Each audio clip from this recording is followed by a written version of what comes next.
anything exciting happened since then in college football? Yeah, absolutely not.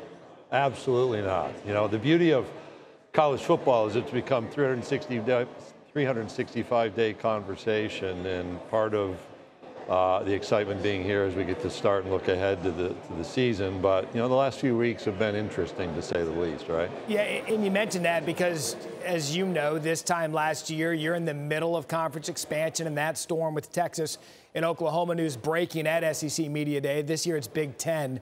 What's the biggest difference for you between being in the middle of it and now kind of watching from the outside?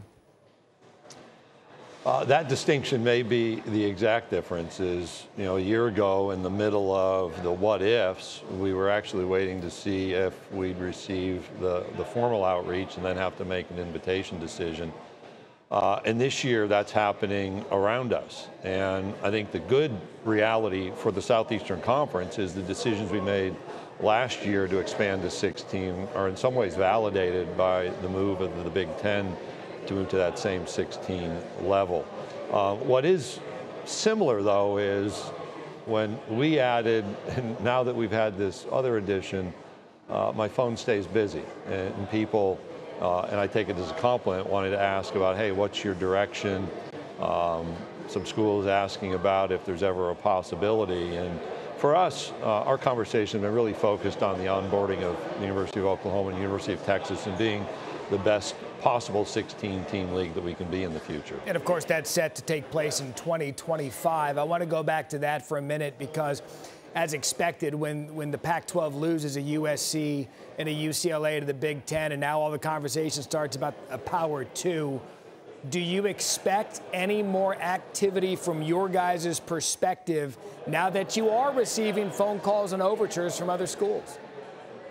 We waited a week, Matt, to visit. So the news came out on June 30, and on July 6th, we had a conversation with our presidents and chancellors and our athletics directors. We really talked about the special culture we have. So we're not just looking at a number.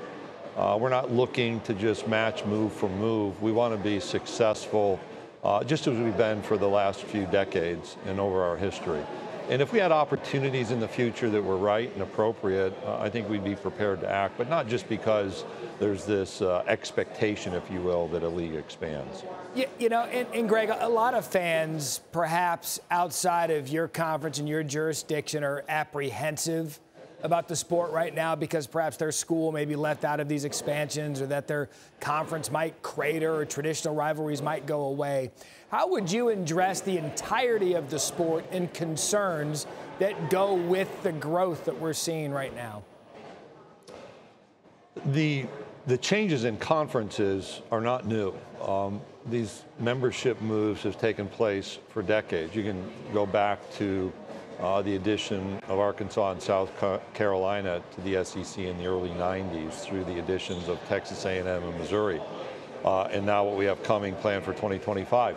And college football has continued to thrive, and it's continued to actually increase in its prominence nationally. That can still happen.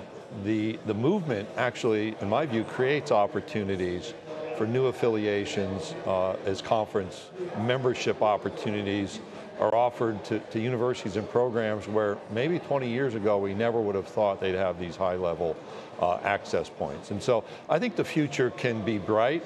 The challenge we have right now is there's so much going on that I spend a lot of my time here talking about the problems, the issues, overcoming things, when the reality is when we get to kick off come that first weekend in September, we see the successes and the positive nature of college football, and that can happen across the nation, not just in two conferences. I think that's available for everyone at the FBS level, those at the FCS level, and in the not so recent past, I've been at a Division III game that is a lot of fun to watch as well.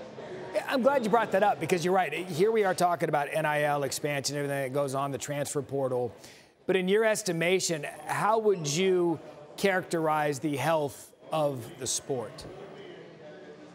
I think the sport's very healthy. I think you're seeing a transition both on the field and off the field. The transition on the field, the higher scoring offenses, the athleticism that's present, presence, the interest level, as we've expanded the opportunity for fans to watch games through different media opportunities. People continue to watch and access and comment and talk about college football. The off-the-field challenges, I think, provide a distraction where people actually want to be at the games rather than talking about NCAA governance or NCAA membership issues or name, image, and likeness. But those are our realities that we have to deal with administratively and from a leadership position. I still think, though, when you go back to the fundamentals of the game, you see a strength throughout, even as the game adapts. And I think as we go ahead, you'll continue to experience football like we know football, even though we know that there are always going to be changes. Thanks for watching ESPN on YouTube. For live streaming sports and premium content, subscribe to ESPN+.